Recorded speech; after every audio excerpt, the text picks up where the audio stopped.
السلام علیکم. زیم بخت الله جان حسرت او تاسو ګورئ په پښتو پوینټ ټي وي باندې د نن ورځې تر دې دمه خبرونه.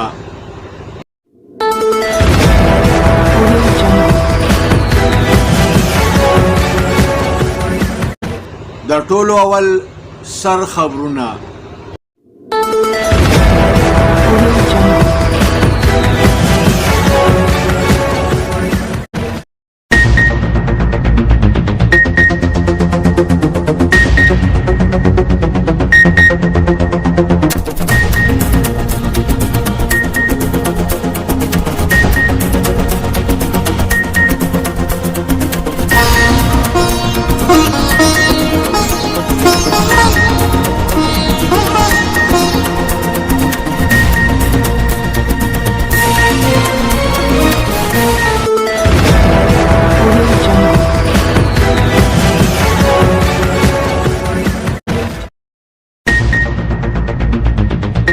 کرونا وایرس په 13 غنټو کې په ملک کې 63 کسان نور ووژل.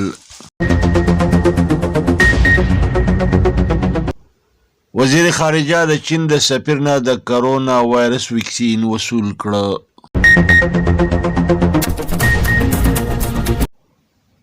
وزیر اعظم په ملک کې د کرونا وایرس د ویکسینو د لګولو آغاز وکړ.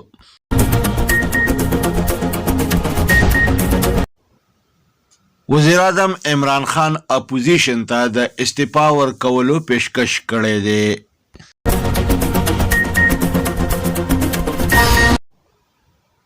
وزیر اعلی د ډیر اسماعیل خان اکنامک زون افتتاح وکړه.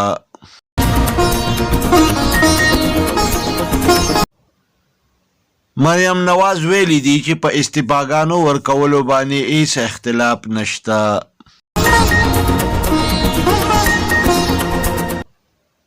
سپریم کورټ د پیښور د هائی کورټ د بی آر ټي په حواله باندې د تحقیقاتو حکم قلمدم وګرځاوه.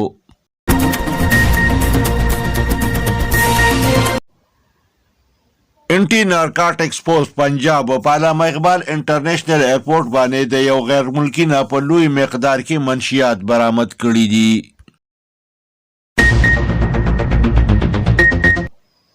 په ګلشن اقبال کې نسب د علامه اقبال مجسمه لوبې ټوقې وګرځولې شوه.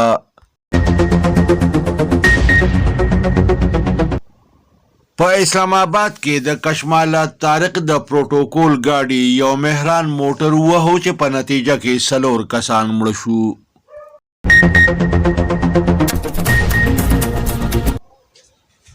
په سهاله کې په یو کور کې د ګیس د سلنډر د لیکیج په نتیجه کې ښځه، خاوند او 3 بچي مړه شوي دي.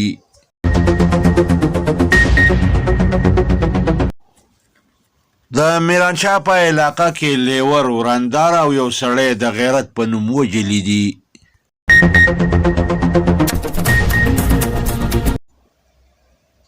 په کراچۍ کې د نامعلومو کسانو د پایرنګ په نتیجه کې 4 معروف ټیک ټاکټرز مړه شوي دي.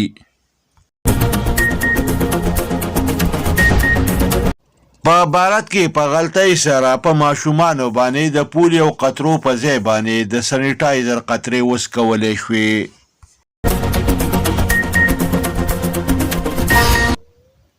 د افغانستان په دارالحکومت کابل کې پرله پسې 15 دماکې وشوې چې په نتیجه کې 11 کسان مړه شو.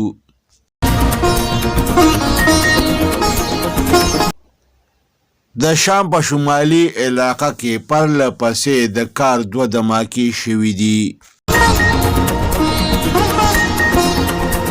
په لاهور کې د پاکستان او جنوبي افریقې ترمنځ د لوبېدونکي T20 سیریز د پاره د سکیورټي انتظاماتو ته اخیری شکل ورکړی شوی دی.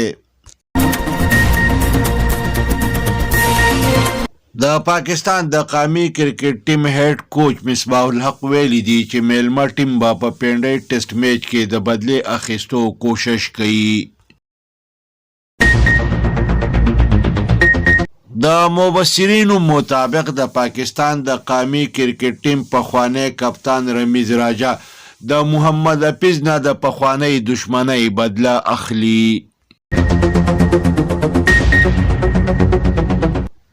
نن د ملک د نورو حصو په شانتې په خیبر پښتونخوا کې هم په اسمان باندې ګوري وریځې راخورې وې، خو بیا هم په تېرو 40 غنټو کې په خیبر پښتونخوا کې موسم خشک پاتې شو.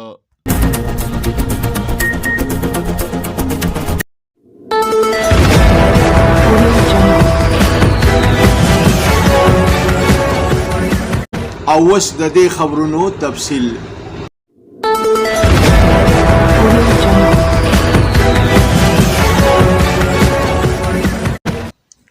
په تېرو 40 غنټو کې کرونا وایرس په ملک کې 63 کسان نور وژلي دي. دې سره په ملک کې تر اوسه پورې د کرونا وایرس له کبله د شوو ټولو مړو شمېره 11,946 ته رسېدلې ده. د سرکاري اعدادو شمار مطابق په تېرو 40 غنټو کې په ملک کې د کرونا وایرس 2220 نوي مریضان ریکارډ شوي دي. تر اوسه پورې په ملک کې د کرونا وایرس نه 15,2530 مریضان صحتیاب شوي دي. بل اړخته د چین نه پاکستان ته د کرونا وایرس ویکسین را ورسېدل. دا ویکسین د چینی سفیر نه وزیر خارجه شاه محمود قریشي وصول کړي دي. وزیر اعظم عمران خان په ملک کې د کرونا وایرس د ویکسینو د لګولو په باقاعده توګه باندې آغاز وکړ. دا وزیر اعظم په موجودګۍ کې د هیلت یو اهلکار ته دا ویکسین ولګولی شو. د راغلو اطلاعاتو مطابق وزیر اعظم عمران خان اپوزیشن ته د استعفا ورکولو پیشکش کړی دی. دا په دې لړ کې ویلي دي چې د اپوزیشن مشران دې د قام لوټ شوی دولت واپس کی، نو زه استعفا ورکولو ته تیار یم. د خیبر پښتونخوا وزیر اعلی محمود خان د ډېر اسماعیل خان اکنامک زون په باقاعده توګه باندې افتتاح کړې ده. د جنوبي اضلاعو د مفت علاج د منصوبې هم افتتاح وکړه. د سره په صوبه خیبر پښتونخوا کې د صحت سهولت د توسعې د منصوبې کار مکمل شو. دا مسلم لیگ نون مرکزی سینیر نائب صدر مریم نواز ویلی دي چې په استعفاګانو ورکولو باندې په اپوزیشن جماعتونو کې هیڅ اختلاف نشته. مسلم لیگ نون او نور ټول اپوزیشن جماعتونه په استعفاګانو ورکولو باندې متفق دي. استعفاګانې ورکول پکار دي او ضرور ورکول پکار دي. سپریم کورټ د خیبر پښتونخوا د بیاټي د تحقیقاتو د پیښور های کورټ حکم کله دم ګرځولې دی. ام پی ای جمشید خان محمد د لونخوړ په ګلمیره کې د انجمنې دکانداران د نوي کابینې نه حلف واخیسته. دا په دې موقع باندې د حلف بردارۍ غونډې ته وینا هم وکړه. د په دې موقع د ګلمیرې بازار او خواوشا علاقو د پاره د لکونو روپو د ترقیاتي منصوبو اعلان هم وکړ. ام پی ای جمشید خان محمد په محکمه انټي کرپشن باندې بد ټکونه وکړه او په دې باندې د رشوت خورۍ الزام ولګاوه. د محکمه انټي کرپشن ته خبرداري ورکړه کدی خپل روش بدل نکړه نو بیا به د دې ګریوان او زمونږ لاسي. کمن په هر محکمه باندې دوی یاري موږ د یاري دوه ولا خلک نه او موږ دوی په انټي کرپشن باندې یاري. انټي کرپشن ولا محکمه ده دا ای ان ټي آی دغه دا کرپشن دی په خپل باندې پټیا دی په خپل باندې د تیرو پیسې غواړي دی به څه نه حساب او دی په بل څه حساب دا په خپل ډاکوان دی وګړي زبو دا ټول مر ډاکوان وګړي زکه چې ما ته پته ده چې دوی زه ستاسو د مخې کلمه شهادت وایم چې بسم الله الرحمن الرحیم اشهد ان لا اله الا الله وحده لا شريك له واشهد ان محمدا عبده ورسوله. دا زما او تاسو د ایمان بنیاد دی. زه په دې کلمه قسم خورم چې ما د قوم په پیسو باندې کمپرومایز نه چا سره کړی یا د قوم یو ټکه ما ضایع کړي. د انټي کرپشن ډایرکټر په دا کلمه وخوري د دغه نکیم نشي خوړی د دغه پلار یې نشي خوړی ځکه چې عقل دی هغه پته خور دی هغه د تیم دپاره پیسې خوړي غواړي که نه غواړي په علامه اقبال انټرنیشنل ایرپورټ باندې انټي نارکاټکس پوز د یو غیر ملکي نه په لوی مقدار کې منشیات برآمد کړي دي. دا منشیات د خېټې نه د کیپسولو په شکل کې برآمد شوي دي. په ګلشن اقبال کې چې د علامه اقبال کومه مجسمه لګولې شوې ده د خلکو دپاره لوبې ټوکې جوړه شوې ده. خلک د دې مجسمې د صفت په ځای باندې وایي چې دا مجسمه به چا نالایقه سړي جوړه کړي.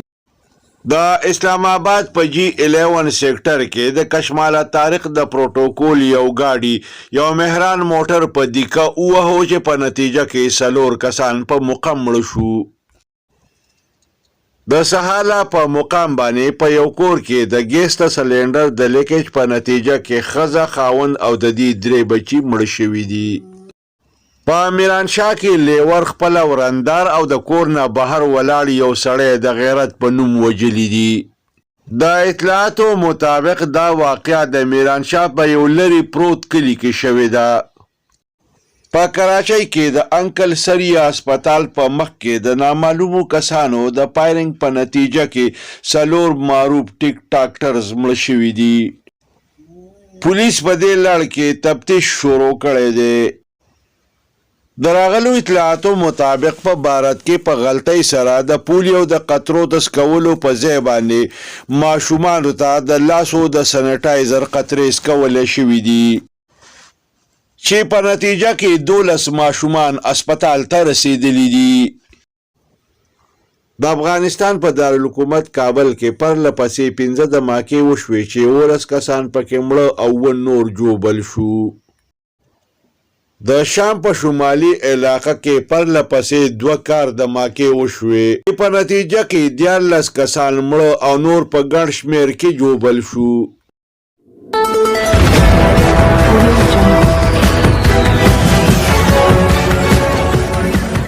راځئ چې وګورو د لوبو خبرونه.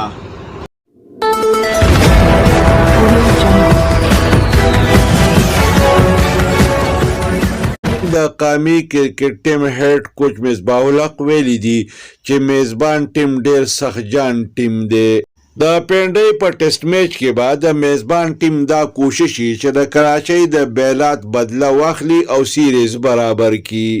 د مبصرینو مطابق د پاکستان د قومي کرکټ ټیم پخوانی کپتان رمیز راجا د آل راونډر محمد حفیظ نه د زړې دشمنۍ بدله اخلي. ځکه یې د ټي نه په لیګ کې د حصې اخیستو دپاره په ضد کوونکي آل راونډر محمد حفیظ باندې د خودغرضه نوم کېښودی دی. په لاهور کې د پاکستان او جنوبي افریقې ترمنځ د لوبېدونکي T20 سیریز دپاره د سکیورټي انتظاماتو ته آخري شکل ورکړی شوی دی.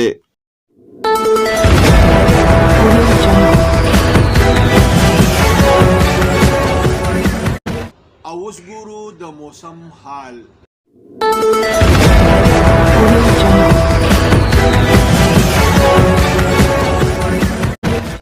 نن یو ځل بیا د بلک د نورو حصو په شانتې په لر او بره خیبر پښتونخوا کې په اسمان باندې ګوري وریځې راخورې وې.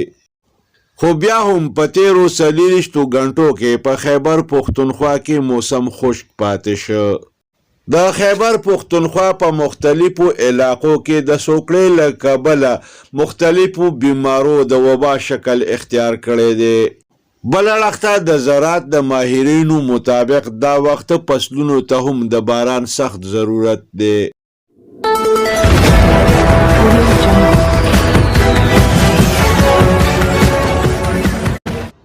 دې سره د نن ورځې خبرونه پای ته رسي. ښاد او اباد اوسئ. د لوی الله په امان.